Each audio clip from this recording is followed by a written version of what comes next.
देश के विभिन्न राज्यों में लगातार रेप जैसे घृणित अपराध हो रहे हैं। लगभग 15 से 20 मिनट में, हर 15 से 20 मिनट में भारत में कहीं ना कहीं रेप का एक मामला दर्ज होता है। इतना जघन्य अपराध है और इतनी फ्रीक्वेंसी में ये अपराध घट रहा है। शायद ही ऐसा कोई राज्य है जहां पर में ये अपराध नहीं होते। कहीं कम हो रहे हैं, कहीं ज्यादा हो रहे हैं, लेकिन कोलकाता में जो डॉक्टर के साथ हुआ उसने पूरे देश का ध्यान आकर्षित किया, क्योंकि एक ब्रूटल मर्डर और रेप तो है ही है।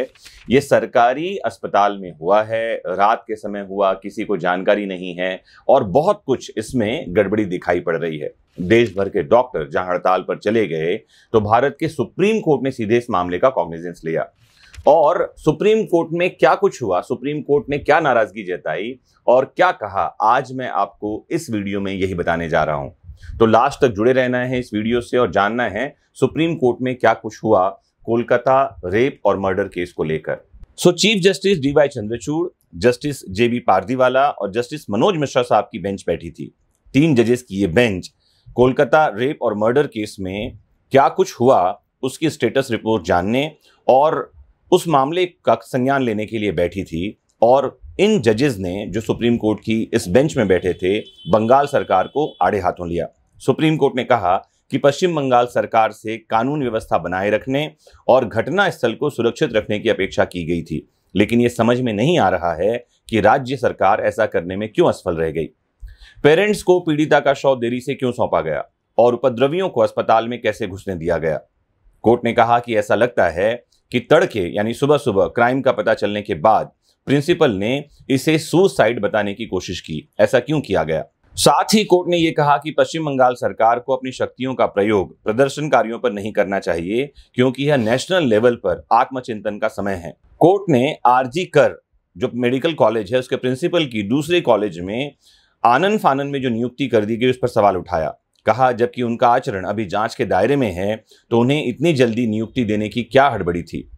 कोर्ट ने इस बात पर भी चिंता व्यक्त की कि पीड़िता की पहचान, उसका नाम और फोटो सार्वजनिक रूप से उजागर कर दिए गए हैं, जबकि ऐसा करना अपराध है। अगर राज्य की सरकार ठीक से काम नहीं कर रही है तो आपको बता दूं, भारतीय संविधान के तहत 2 तरह के उपाय राज्यपाल के पास हैं।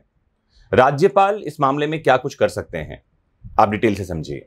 तो राज्यपाल लगातार अपने बयान में कानून व्यवस्था बिगड़ने की बात कर रहे हैं। 2 उपाय उनके पास में है। पहला, वो कानून व्यवस्था अपने हाथ में ले लें, या दूसरा, प्रदेश में राष्ट्रपति शासन लगाने की सिफारिश करें।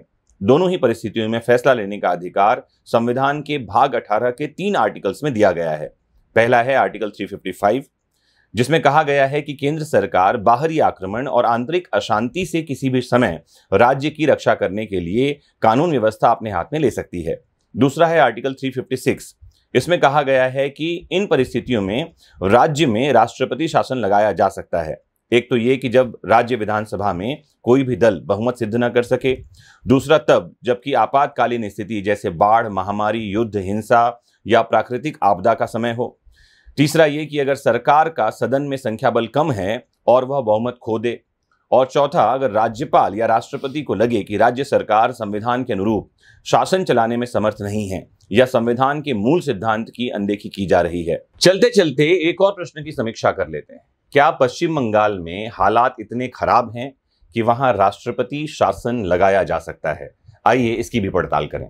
तो पश्चिम बंगाल के मामले में 2 स्थितियों में राज्य में राष्ट्रपति शासन लगाया जा सकता है। अगर राष्ट्रपति राज्यपाल की रिपोर्ट को स्वीकार कर लें कि राज्य सरकार संविधान के उपबंधों के अनुसार नहीं चल पा रही है, या दूसरा, केंद्र सरकार की ओर से जो निर्देश दिए गए हैं उसका पालन या उसे लागू करने में राज्य सरकार विफल रहती है। संविधान के आर्टिकल 356 के तहत राष्ट्रपति शासन लागू करने की परिस्थितियों और वैधता के बारे में सुप्रीम कोर्ट के अनेक फैसलों से विस्तार में चर्चा की जा सकती है। सुप्रीम कोर्ट के अनुसार किसी एक मामले में प्रशासन और पुलिस की विफलता के आधार पर राज्य में राष्ट्रपति शासन लगाने का कोई भी प्रस्ताव असंवैधानिक माना जा सकता है। इससे पहले भी कोर्ट ने कहा है कि कानून और व्यवस्था के कुछ मोर्चों में प्रशासन और पुलिस की विफलता को संविधान के आर्टिकल 356 के तहत राज्य में संवैधानिक मशीनरी की विफलता नहीं माना जा सकता। संविधान की 7वीं अनुसूची के तहत कानून व्यवस्था राज्यों का विषय है, लेकिन डॉक्टरों की सुरक्षा और कानून व्यवस्था बनाए रखने के लिए केंद्र सरकार ने सभी राज्यों को हर 2 घंटे में अपडेट भेजने का आदेश दे दिया है। तो फिलहाल एक मोर्चे पर जो प्रशासन और पुलिस व्यवस्था की असफलता है उससे दिखाई तो नहीं पड़ रहा कि राष्ट्रपति शासन लगाने जैसे हालात पश्चिम बंगाल में हैं। तो आप मुझे बताइए कि इन सब पड़ताल के बाद आपको क्या लगता है, क्या पश्चिम बंगाल में ऐसे हालात हैं कि वहां राष्ट्रपति शासन लगा दिया जाना चाहिए, या आपको लगता है कि वहां राष्ट्रपति शासन लगाने की पहल करना ये स्वयं अपने आप में ही ठीक नहीं होगा और ये संवैधानिक प्रावधानों के उल्लंघन जैसा दिखाई पड़ता है? जुड़े रहिए आपके अपनी फेवरेट प्लेटफॉर्म विधिक शिक्षा से। कमेंट बॉक्स में बताते रहिए और ऐसे वीडियोस को शेयर करते रहिए। नमस्कार, जय हिंद।